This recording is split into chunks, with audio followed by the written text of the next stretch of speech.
예, 오후에 말씀을 우리가 또 이어서 나누도록 하겠습니다. 사무엘이 더디 옴을 보고 자기가 마음대로 번제와 화목제를 드렸습니다. 이에 대해서 우리가 오전에 말씀을 나누기를 이것이 믿음에 의한 것이며 믿음으로 드린 것이냐? 절대 그런 것이 아니다 라는 말씀을 드렸지요.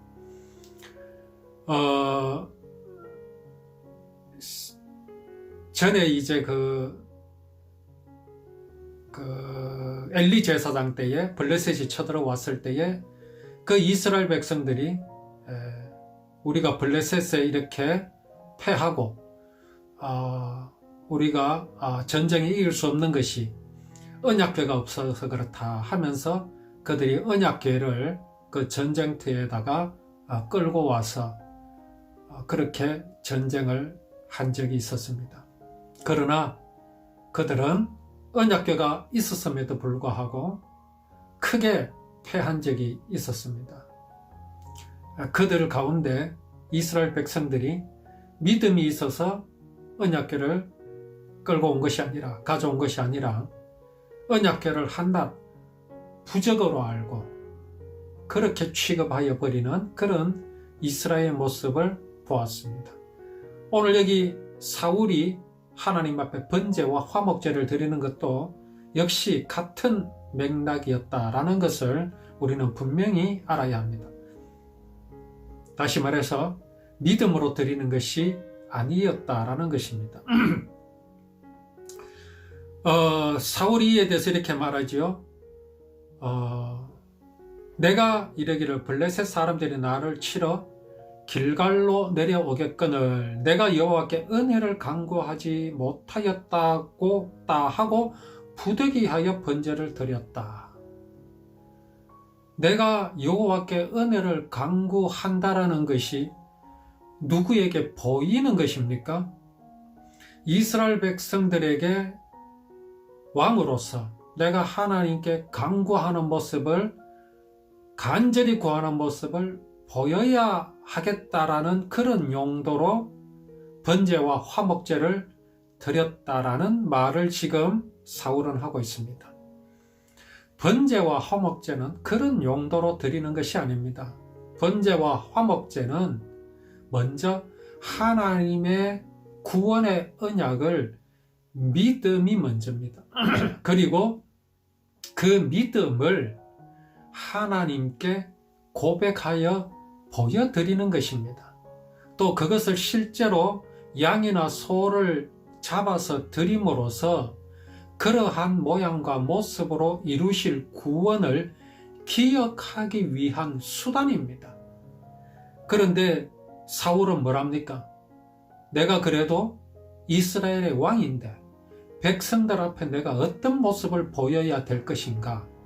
라는 것으로 지금 번제와 화목제를 드렸다고 말하고 있습니다. 이것은 믿음이 아님을 분명히 알아야 합니다. 정말 우리는 이런 것들을 분명히 구별할 줄 알아야 합니다. 내 마음에서도 그러한 모습들이 나타날 수 있기 때문에 그렇습니다. 지금 나의 믿음이 어떤 믿음인가? 정말 하나님의 그 구원의 언약을 내 마음속에 영접함으로 내가 구원을 받고 구원을 받았으므로 하나님을 기뻐하게 되었고 또 그 기뻐하게 되었음을 하나님을 향하여 영광 돌리고 정말 하나님을 기쁘시게 하고 있는가? 이런 것에 대한 분명한 내 믿음에 대한 구별을 우리는 이 말씀 속에서 할 줄 알아야 합니다. 말씀을 근거로 해서 말입니다. 자, 그래서 이제 사무엘이 왕에 대해서 이렇게 말합니다. 망령되이 행하였도다 그랬습니다. 하나님의 거룩한 언약, 정말 하나님께서 그 사랑하심으로 당신의 사랑을 배반한 인생들을 용서하시기 위한 그 언약을 사울은 망령되이 행하였습니다.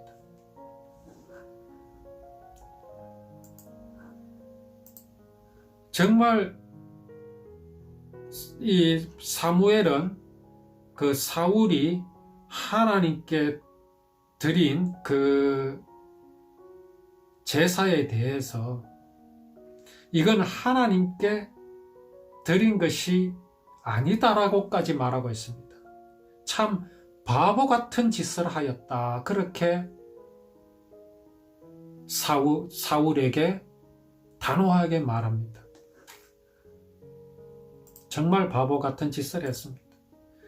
전혀 하나님과는 상관없는 것임을 알아야 합니다. 여호와께서 이스라엘 위에 왕의 나라, 곧 사울의 나라를 영원히 세우셨을 것인데 지금은 왕의 나라가 길지 못할 것이다 라고 사울에게 말합니다. 여호와께서 명령하신 바를 왕이 지키지 못하였다. 여호와께서 마음에 맞는 사람을 구하여 여호와께서 그를 그의 백성의 지도자로 삼으셨느니라 라고 말합니다. 자, 이렇게 하나님께서 정하셨으니까 이것을 굽힐 수 없겠습니까? 다시 도로 돌려놓을 수 없겠습니까? 돌려놓을 수 있습니다. 지금 사무엘이 사울에게 말하고 있는 이것은 사울로 하여금 사울이 행하였던 것, 사울의 지금의 마음에 대해서 믿음이 아니라고 말하고 있습니다. 사울이 끝까지 여기에서 돌이키지 않고 그 마음을 유지해 나간다면 그렇게 될 것이라는 말을 하고 있는 겁니다. 이 말은 곧 무엇입니까? 돌이켜라, 회개하라 이 말입니다. 또 한 가지 분명히 알아야 할 것이 있습니다. 오늘날 교회에서 말하는 회개, 그런 회개 아닙니다.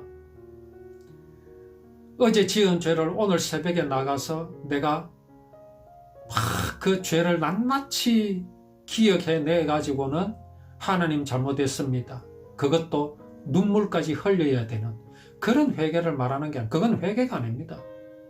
그런 회개도 아니고 하나님 앞에 아무것도 아닙니다. 그냥 넋두리에 불과합니다. 하나님은 그런 회개를 받으시지도 않습니다. 진정한 회개는 뭡니까? 사울이 지금 하여야 할 회개는 무엇입니까? 자기 마음에 믿음이 없는 것을 발견하고 여호와 하나님의 구원의 언약이신 율법을 바로 깨닫지 못하고 그저 법으로만 알고 하나님께 드리는 화목제나 번제를 우상에게 제사하는 것과 같이 그저 좋은 것을 드리면 우상이 기뻐할 것이다, 신이 기뻐할 것이다, 하나님이 기뻐할 것이다, 이런 생각으로 드리는 그런 마음을 깨달아 알고 정말 구원의 언약을 기뻐하는 그 마음으로 돌이키라 이 말입니다. 그 마음으로 돌이키게 되면 사울은 두려워할 이유가 없습니다. 블레셋이 두려울 이유가 없습니다. 그래서 번제나 화목제를 드리면 하나님께서 도와주시겠지 하는 그런 조급한 마음도 일어날 리가 없습니다. 정말 올바로 회개하면요, 사울의 마음은 조용해집니다.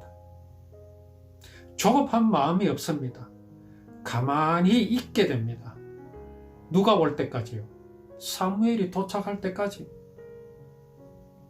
사무엘이 도착하겠다고 약속한 시간은 아직 남았습니다. 불과 몇 분 후면 도착합니다. 아니, 잠시 후면 도착할 것입니다. 그런 그 시간을 사울은 견딜 수가 없었습니다. 무엇 때문에요? 무서워서. 블레셋이 무서웠어. 왜 무서웠습니까? 여호와 하나님의 구원의 언약을 생각하고 있지 않았기 때문에 그런 겁니다. 율법을 그저 법으로만 알고 그렇게 지키고 있었기 때문에 사울은 무서웠던 겁니다. 그걸 지금 지적하고 있는 겁니다. 사무엘이. 너는 그 마음에서 돌이켜라. 언약으로 돌아오라 이 말입니다. 언약으로 돌아오게 되면 어떻게 되겠습니까? 하나님께서 사울의 나라, 왕으로 세우신 그 나라를 영원하게 하실 겁니다. 다른 사람을 세우지 않을 것입니다. 하나님이 아벨을 죽인 가인에게 표를 주셨지요. 너를 죽이는 자를 내가 벌할 것이다. 그렇게 가인을 하나님은 보호하셨습니다. 왜 그랬습니까? 가인으로 하여금 돌아올 기회를 주신 겁니다. 하나님께서 이스라엘을 향하여 또는 하나님께서 택하여 부르신 하나님의 종들을 향하여 때로는 저주의 말씀도 하십니다. 그 말씀은 이미 저주를 정하셨다는 뜻이 아님을 알아야 합니다. 분명히 잘못되었다라는 것을 말씀하여 주시는 것이며 거기에 그대로 머물러 있으면 문제가 될 것이라는 말씀을 하시는 겁니다. 그 얘기는 결국은 뭡니까? 돌아오라. 돌아올 기회를 주시는 겁니다. 하나님께서 세상을 향하여 그렇게 말씀하십니다. 세상 사람들을 향하여 지금도 그렇게 말씀하십니다. 거기에 있으면 저주를 받는다고요. 그 말씀은 곧 무엇입니까? 돌아오라 라는 말씀입니다. 사무엘은 지금 사울이 돌아오기를 바라는 마음으로, 하나님의 마음으로 사울에게 경고를 하고 있다라는 것입니다. 자, 사무엘이 일어나서 길갈에서 떠났습니다. 그리고 베냐민 기브아로 올라갔습니다. 그때에 사울이 또 자기와 함께한 백성들, 곧 군사들을 세활해 보니까 600명입니다. 사울은 이럴 수밖에 없습니다. 굳이 그 자리에서 자기와 함께한 사람들의 수를 세어보아야겠습니까? 600명이 남았습니다. 2000명 중에서 600명이 남았습니다. 다 도망갔습니다. 무슨 의미가 있습니까? 3000명이었을 때는 괜찮았습니까? 그랬지 않았잖아요. 3000명이 있어도, 아니 2000명이 있었어도 벌벌 떨었던 사울입니다. 그에게 10,000명이 있었으면 그렇지 않았겠습니까? 30만 명이 있었는데 그렇지 않았겠습니까? 중요한 것은 사울의 마음에 여호와 하나님의 구원의 언약이 그 마음에 없기 때문에 그렇습니다. 그렇기 때문에 그에게 얼마의 군사가 중요한 게 아닙니다. 자, 그래서 사울과 그의 아들 요나단과 그들과 함께한 백성은 베냐민 게바에 있고 블레셋 사람들은 믹마스에 짐치고 있습니다. 자, 사울은 600명의 군사를 거느리고 있습니다. 그때의 블레셋 사람들이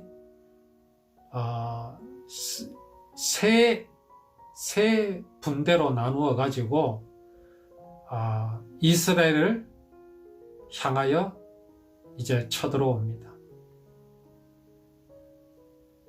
한 대는 오보라, 또 한 대는 벳호론, 또 한 대는 스보임, 이런 길로 이제 나누어서 이제 쳐들어옵니다.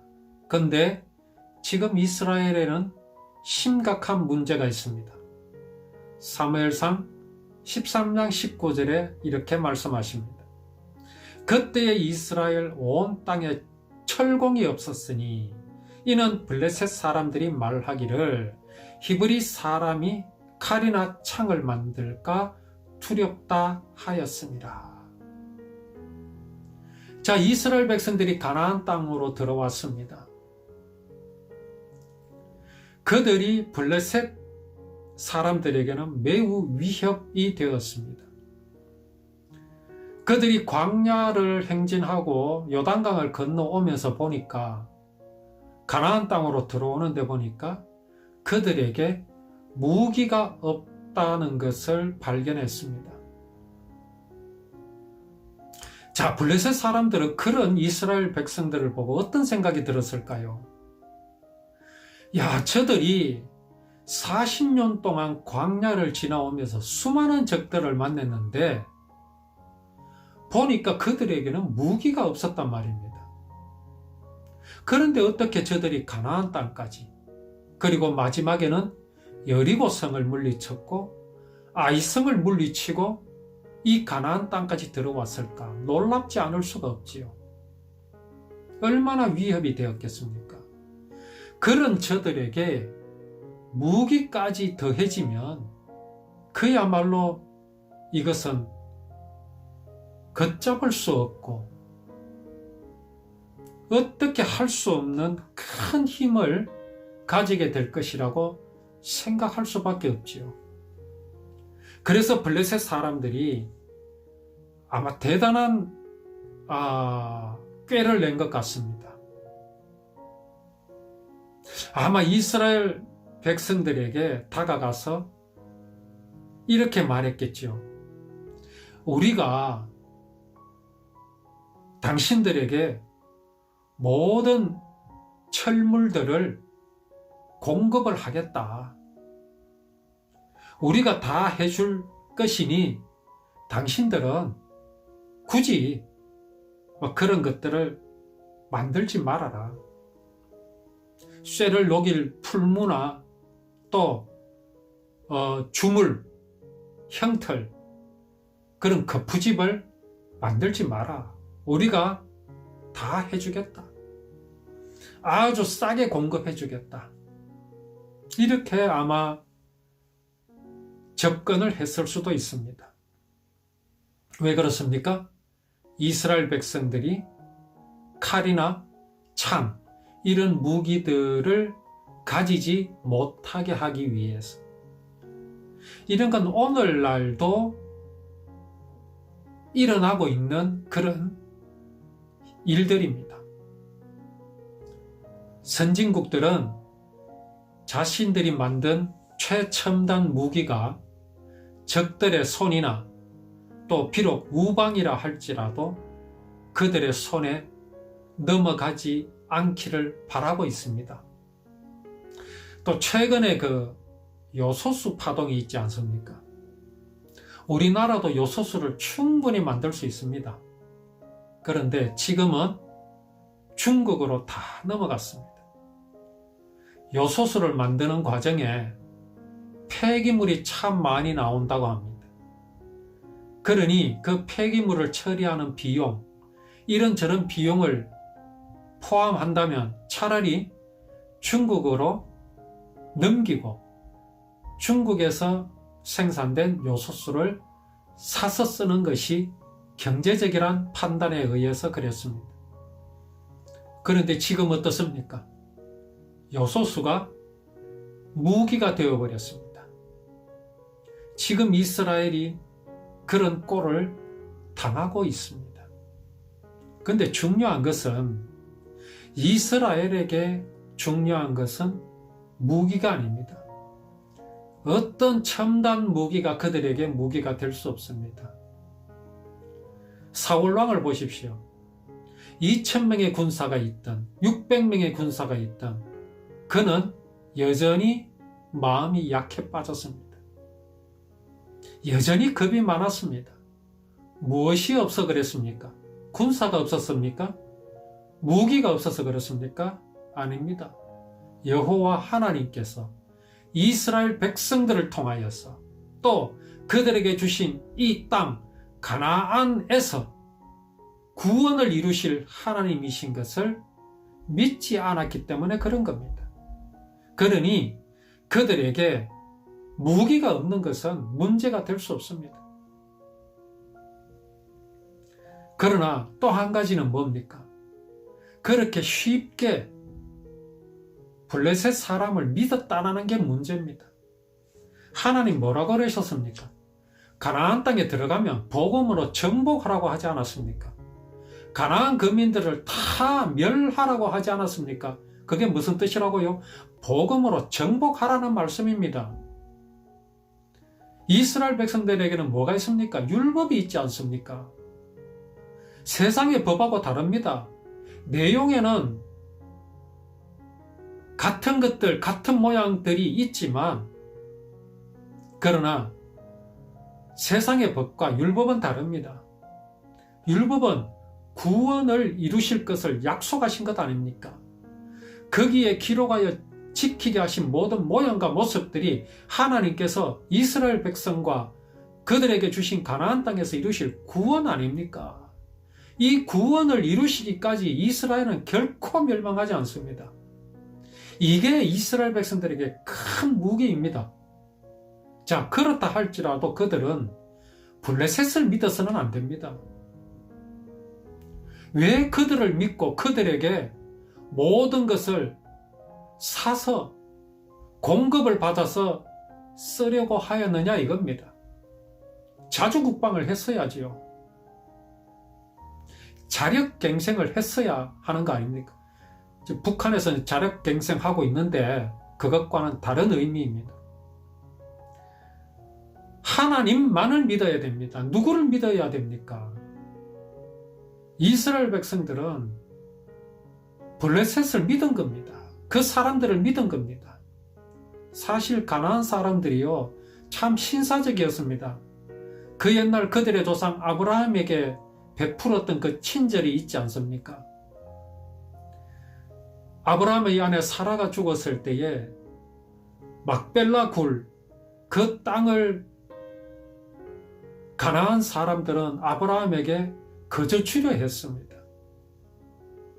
아브라함이 굳이 고집을 꺾지 않고 값을 쳐주겠다고 해서 그들이 결국은 받았던 겁니다. 그렇게 가나안 사람들은 신사적이고 호의를 베풀 줄 아는 사람들입니다. 그럼에도 이스라엘은 가나안 사람을 믿지 않아야 합니다. 사람 간에 그들이 친절할 줄은 모르지만 그들이 결코 받아들이지 않는 것이 있습니다. 받아들일 수 없는 것이 있습니다. 그게 복음입니다. 율법입니다. 여호와 하나님의 구원의 언약은 그들은 마음에 두기 싫어합니다. 결정적인 순간에 그들은 돌아서 버린다라는 말입니다. 무엇을 타협해야 합니까? 복음을 타협해서 되겠습니까? 생명인데요. 그런데 이스라엘 백성들은 그렇게 하고 말았습니다. 그게 이렇게 결정적인 순간에 그들에게 얼마나 북매랑이 되어서 이스라엘 백성들을 향하여 지금 돌아오고 있는 겁니다. 얼마나 형편이 없습니까? 22절에 이렇게 말씀하십니다. 싸우는 날에 사울과 요나단과 함께한 백성의 손에는 칼이나 창이 없고 오직 사울과 그의 아들 요나단에게만 있었더라.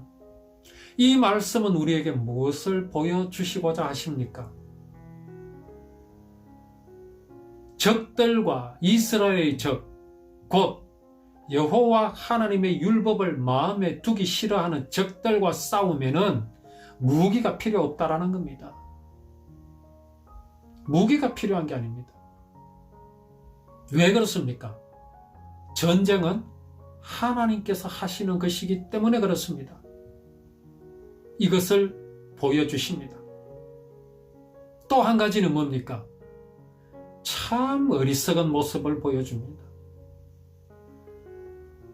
믿어야 할 하나님은 믿지 않고 믿지 말아야 할, 반드시 멸해 버려야 할 가나안 사람들을 믿고 있다가 이렇게 되었다라는 것을 그렇게 보여주십니다.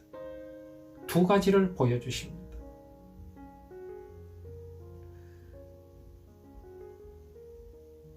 그렇게 무기가 없는 그들 앞에 블레셋 사람들의 부대가 나와서 mik마스 어귀에 이르렀습니다. 사울의 마음이 어떻겠습니까? 무기가 없어서 두려운 것이 아닙니다. 블레셋 군대의 수가 많아서 두려운 것이 아닙니다. 자기 주변에 단 600명만 남아서 두려운 것이 아닙니다. 지금 사울의 두려움은 여호와 하나님이 그 마음에 없기 때문에 그런 것입니다. 장차 사울의 결과는 어떻게 되겠습니까? 하나님은 이런 사울에게 사무엘을 보내셔서 네 나라는 영원하지 못할 것이다 말씀하십니다. 이게 무슨 말씀이라고요? 사울을 반드시 없애버리겠다라는 말씀이 아닙니다. 사울로 하여금 정신 차려라는 말씀입니다. 하나님의 구원의 언약을 기억하라는 말씀입니다. 율법으로 돌아오라고 하나님께서 말씀하고 계시는 겁니다. 진실로 우리들 마음속에 사울의 모습이 있을 수 있습니다. 또 사울의 모습이 있습니다. 그러나 하나님께서는 우리에게 이 사울의 역사를 통해서 우리에게 보여주십니다. 그럼에도 불구하고 하나님은 우리와 함께 하심을 말입니다. 이스라엘 백성과 함께 하심을 하나님은 이 말씀을 통해서 우리에게 보여주십니다. 이런 미쁘신 하나님, 믿을 만한 하나님을 우리가 알고 또 그 하나님께서 우리를 사랑하고 계심을 우리가 이 말씀을 통해서 깨닫고 더 알아서 여전히 사랑하여 주시는 하나님을 우리가 찬양하고 하나님께 영광 돌리는 우리의 믿음이 되기를 원합니다.